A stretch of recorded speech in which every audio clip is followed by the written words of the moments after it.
Good day mga boss, mga ka-backyard. Gusto ko lang ipakita sa inyo yung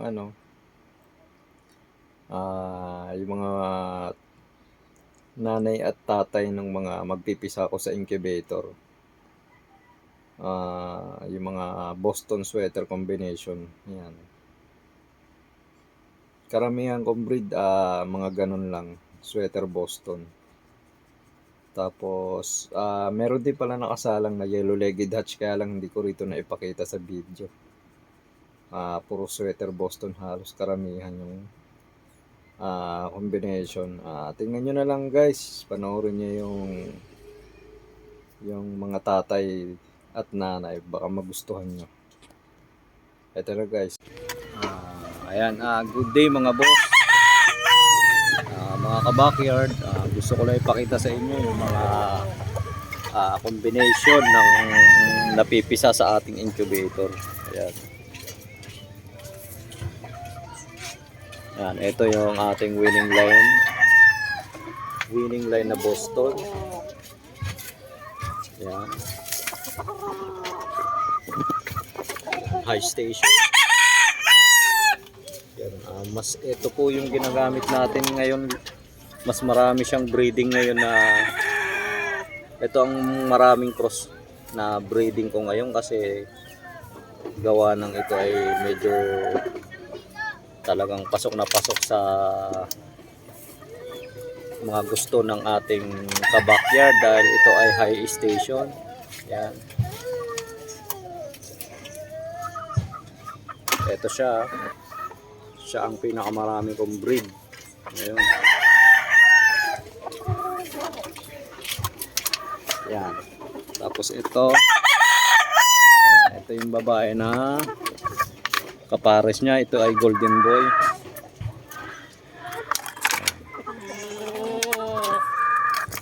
Yan, golden boy yan.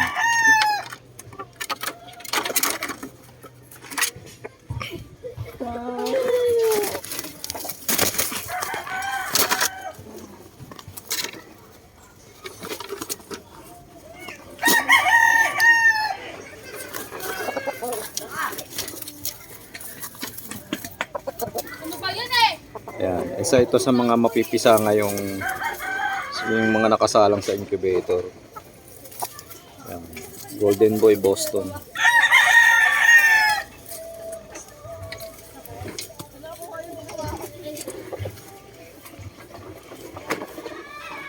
Ito siya guys, oh.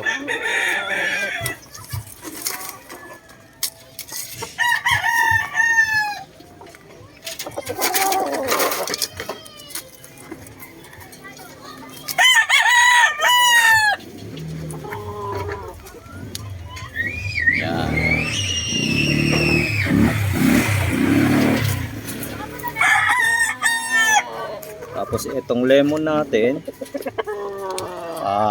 binangga natin dun sa Dark Kelso, Nene Aguilar. Yan. Ipinares ko po yung Dark Kelso sa 5K. Nagka-problema yung 5K, nagkasakit. Pero mild lang naman, kaya lang siyempre baka ng sisiw yung baka ma-adapt ng magiging anak nila yung sipon kasi nagka-problema yung 5K ko rito. Ayun, naagapan naman kaya ang ipinalit ko muna is itong lemon. Bali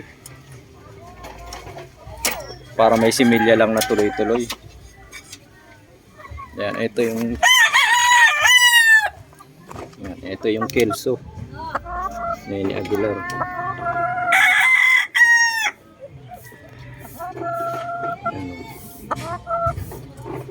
Original yan guys, Dark Kelso Nene Aguilar.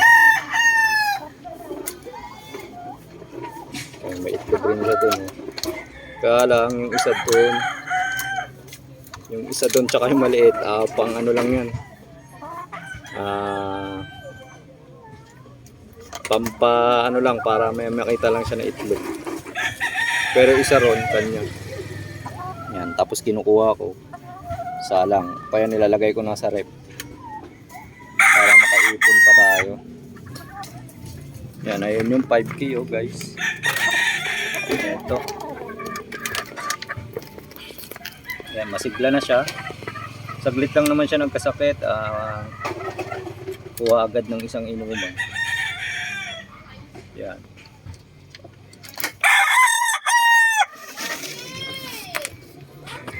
Ayan guys. Tapos ito yung isa pa to sa mga nakasalang, may itlog na rin to. Ayan. Ito yung napanalunan natin sa raffle sa Fiestag. Ito raw ay 5K. Sweater. Hindi ko lang alam kung anong sweater. Napanalunan namin sa Fiestag. Ayan.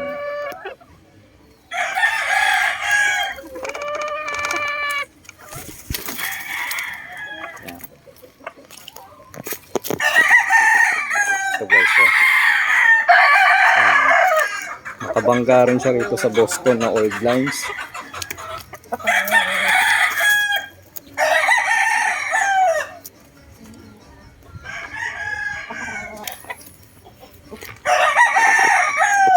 Yan, ito yung kanyang pare.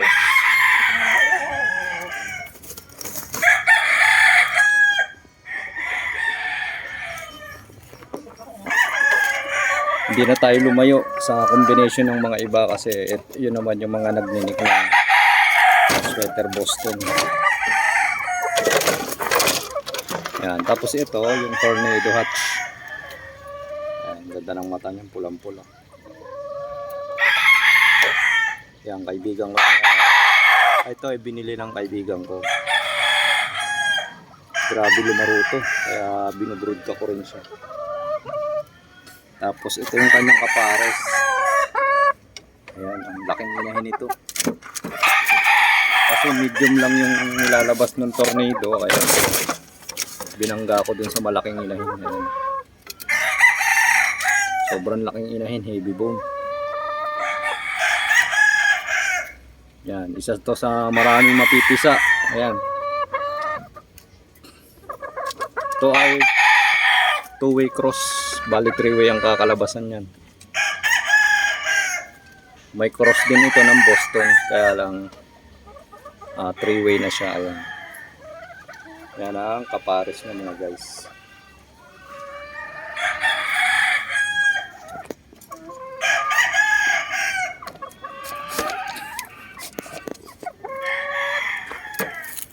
Golden Boy. Ayan.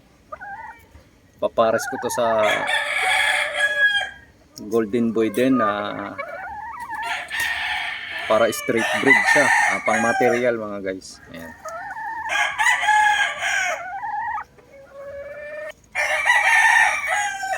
Nag-i-start na rin siya mga itlog.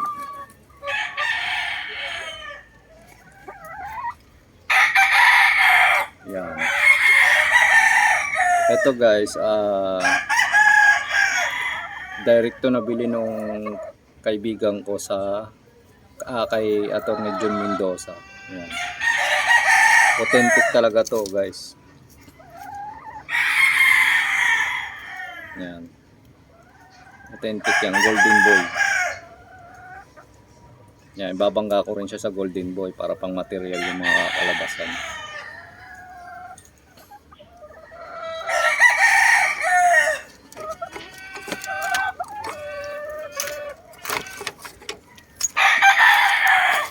Yan, ito Tornado.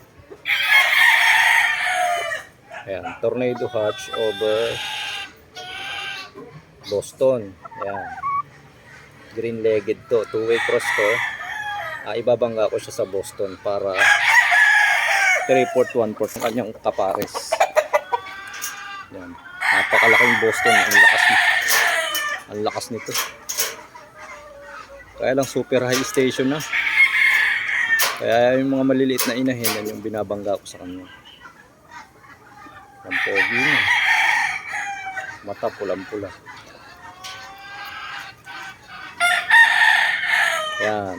Yan yung mga combination na mapipisa sa ating incubator. Ayan, ito. Ayan, dalawa yung kapares niya. Yung broodcock na yan, ang asawa niya, yan. Ito yung Wild Creek na nabili ko, 5K. Ayan. 5K line yan mga boss ni Wild Creek. Ayan, bali kapares niya is Boston, sweater Boston din ang kakalabasan. Ayan. Marami akong sisiw na mapapapisa ngayon is sweater Boston. Ayan, puro sweater Boston ng combination.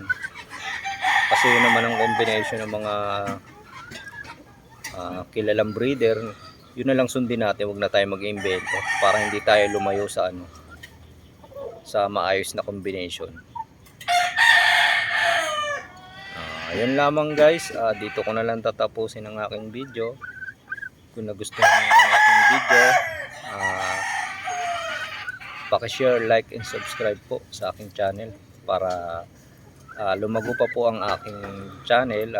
Mag-subscribe naman kayo mga ka-backyard. Ayun, hanggang dito na lang. Salamat po and God bless po sa atin lahat.